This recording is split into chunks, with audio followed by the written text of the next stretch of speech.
Hello, good afternoon, student. I am Sunita Sharma, your economics teacher. Today we will do chapter number 2, class 12, consumer equilibrium utility analysis. This is very important chapter. Let's see, देखते हैं the concept of utility. Utility है क्या? देखो, कोई भी चीज़ हम जब use करते हैं उससे हम जितना सेटिस्फेक्शन होता है वो हमारे लिए यूटिलिटी बन जाती है. इसको कैसे डिफाइन करेंगे? किसी वस्तु में आवश्यकता को संतुष्ट करने की शक्ति को उपयोगिता कहते हैं, यूटिलिटी कहते हैं.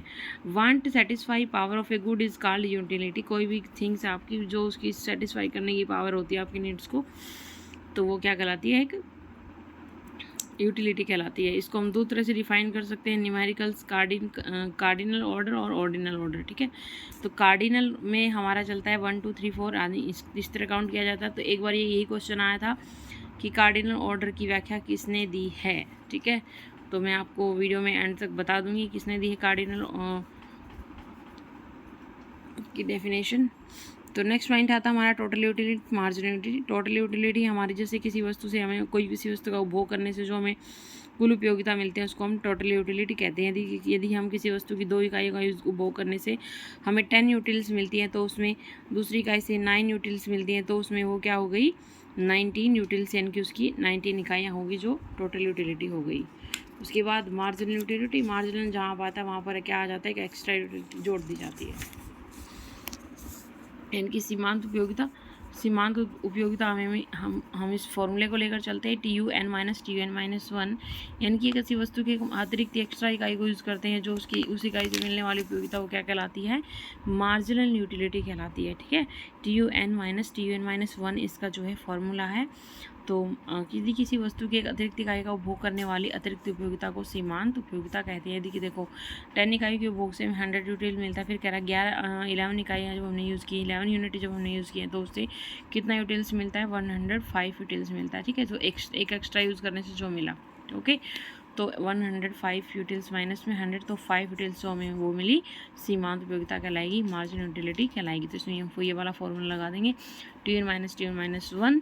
उसके बाद देखो एक टेबल दी हुई है हमें. This is very important table. वस्तु का उपभोग इकाइयाँ, वस्तु की कुल उपयोगिता, मार्जिनल. ठीक है, तो अब देखो TUN-1 2 3 4 ये इकाइयाँ हैं वस्तु की, कमोडिटी की, हमारी कुल उपयोगिता की दी हुई हैं. TUN-1 तो हमारा देखो 100 माइनस 0, क्योंकि इसके ऊपर जो है कुछ नहीं है तो 0 माइनस करेंगे तो इसमें 100 यूटिल हमें मिल रही है.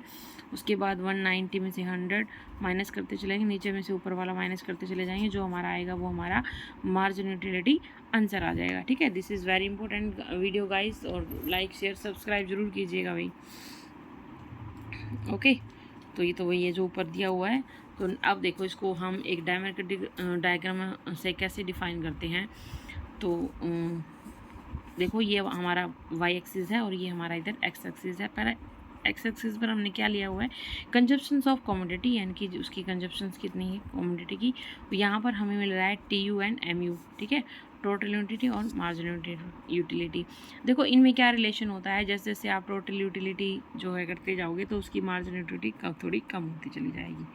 ठीक है, तो उसके बाद देखो ये हमारा है टोटल यूटिलिटी. हम इसमें इस तरह से इंक्रीज़ हो रहा है. ठीक है, हम टेबल से देख सकते हैं. देखो टोटल 100 190 ये इंक्रीज़ हो रहा है, और हमारा जो है MUX जो है उसके 100 है, 90 है, 80 है, 70 है, ऐसे कम होता चला जाता है. ठीक है, तो इससे हम डायग्राम के थ्रू इस तरह दिखा सकते हैं कि 100 पर जब हमारी थी तो ये हमारी 1 यूनिट्स पे 100 थी, उसके बाद 2 पे ये हमारी कम हो गई, उसके बाद हमारी ये 90 हो गई, उसके बाद 80 हो गई, उसके बाद 70 60 इस तरह से. ठीक है, और ये हमारा टोटल यूटिलिटी है. टोटल यूटिलिटी जैसे बढ़ती जाएगी ये हमारी इस तरह कम होती चली जाएगी. ठीक है, ये हमारा MUX कर्व है, ये हमारा TUX कर्व है. TU मतलब टोटल यूटिलिटी, MUX मतलब मार्जिनल यूटिलिटी कर्व. ओके, तो इसको हम इस तरह से डिफाइन करते हैं भाई, ये मैंने आपको बता दिया. नेक्स्ट टेबल देखिए,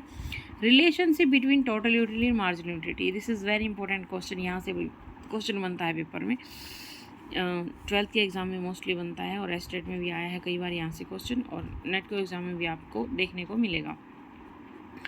तो देखिए ये इसकी इकाइयाँ हैं, ये टोटल यूटिलिटी, ये मार्जिनल यूटिलिटी. ठीक है, तो मैंने आपको पहले सिखाया था कैसे निकालते हैं. 8 में से 0 है तो यहाँ पे 0 ही रहेगा, तो 8 में से 0 माइनस करेंगे तो हमारे पास 8 वैल्यू रह जाएगी. नीचे में से ऊपर वाला माइनस करना है, ठीक है। इस तरह हम नीचे से ऊपर माइनस करते चले जाएंगे। तो यहाँ पर देखो दो लास्ट में क्या है हमारी, देखो मार्जिनल यूटिलिटी 0 और फिर लास्ट में नेगेटिव पहुँच जाती है। ठीक है, ये कह रहा है कि जिस से किसी वस्तु की अधिक इकाइयों का प्रयोग करते हैं तो वैसे वैसे अतिरिक्त इकाई से प्राप्त होने वाली सीमांत उपयोगिता घटती जाती है। उसके लिए मैं आपको एक एग्जाम्पल देती हूँ। मान लीजिए आपको बहुत तेज़ भूख लगी है, आप जो फर्स्ट रोटी खाएंगे तो उससे आपको जो आनंद आएगा वो सेकेंड रोटी खाओगे जब नहीं आएगा। इसी तरह थर्ड खाओगे तो आपकी भूख जो है शांत हो जाएगी और फिर आप जो है और लेना नहीं चाहोगे। उसके बाद वो चीज़ नेगेटिव में चली जाती है। ये मार्जिनल यूनिटी और टोटल यूनिटी को डिफाइन इस तरह हम एग्जाम्पल से कर सकते हैं। देखो इसको कितने अच्छे तरह से तरीके से डायग्राम में दिखाया हुआ है। और ये इसमें 3 पॉइंट है, वही ये ध्यान रखना है। 4 पॉइंट है, यहाँ से क्वेश्चन जो है जरूर बन के आता है। ये कह रहा है कि टोटल यूटिलिटी निरंतर बढ़ रही है जब तक सीमांत उपयोगिता धनात्मक है। अब देखो ये कह रहा है कि टोटल यूटिलिटी बढ़ रही है जब तक सीमांत उपयोगिता धनात्मक है। देखो यहाँ पर धनात्मक है। अब जैसे जैसे टोटल यूटिलिटी बढ़ती जाएगी इस पॉइंट पर क्या हो जाएगी, ये मैक्सिमम है और मैक्सिमम पॉइंट पर ये हमारी कितनी हो जाएगी, 0 हो जाएगी। उसके बाद मैक्सिमम पॉइंट से आगे जब ये जाएगा टोटल यूटिलिटी जाएगी तो उसके बाद ये कम होनी शुरू हो जाएगी। तो मार्जिनल यूटिलिटी हमारी क्या हो जाएगी, नेगेटिव में चली जाएगी। ठीक है, ये चीज़ जो है ध्यान रखना।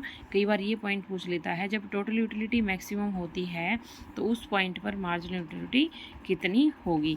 ये दिया भी हुआ नीचे देखो, टोटल यूटिलिटी जब तक बढ़ रही है तो मार्जिनल यूटिलिटी पॉजिटिव है।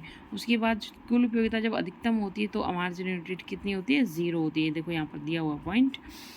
और जब टीयू घटने लग जाती है तो सीमांत उपयोगिता जो है ऋणात्मक हो जाती है। ये पॉइंट याद रखना दोनों।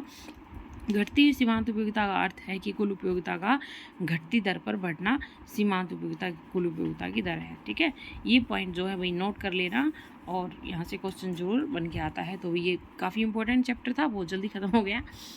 ओके, तो मैंने आपको बताया था कि कार्डिनल मैं बताऊंगी किसने दिया था, किसने दिया था अभी, मार्शल ने दिया था। ठीक है, नोट कर लेना, ये एग्जाम में क्वेश्चन यूँ का यूँ आता है। ये उसके बाद रिलेशन बताया हुआ है, उसके बीच संबंध मैंने आपको समझा दिया। वैसे कुल उपयोगिता सीमांत उपयोगिता का जोड़ है T is equal to summation of M U. जब तक सीमांत उपयोगिता घनात्मक रहती है तो कुल उपयोगिता बढ़ती जाती है। जब सीमांत उपयोगिता शून्य हो जाती है तो कुल उपयोगिता अधिकतम होती है। यहाँ से एज चीज़ क्वेश्चन आते हैं। जब सीमांत उपयोगिता ऋणात्मक है तो कुल उपयोगिता घटना शुरू हो जाती है और घटती हुई सीमांत उपयोगिता का अर्थ है कुल उपयोगिता का घटती दर से बढ़ना। ठीक है, तो thank you dear students. Video को लाइक शेयर सब्सक्राइब जरूर कीजिएगा। और देखो भी ये डायग्राम दिया हुआ है, डायग्राम मैंने आपको बता दिया है, जो ये 4 पॉइंट मैंने आपको एक्सप्लेन कर दिए हैं।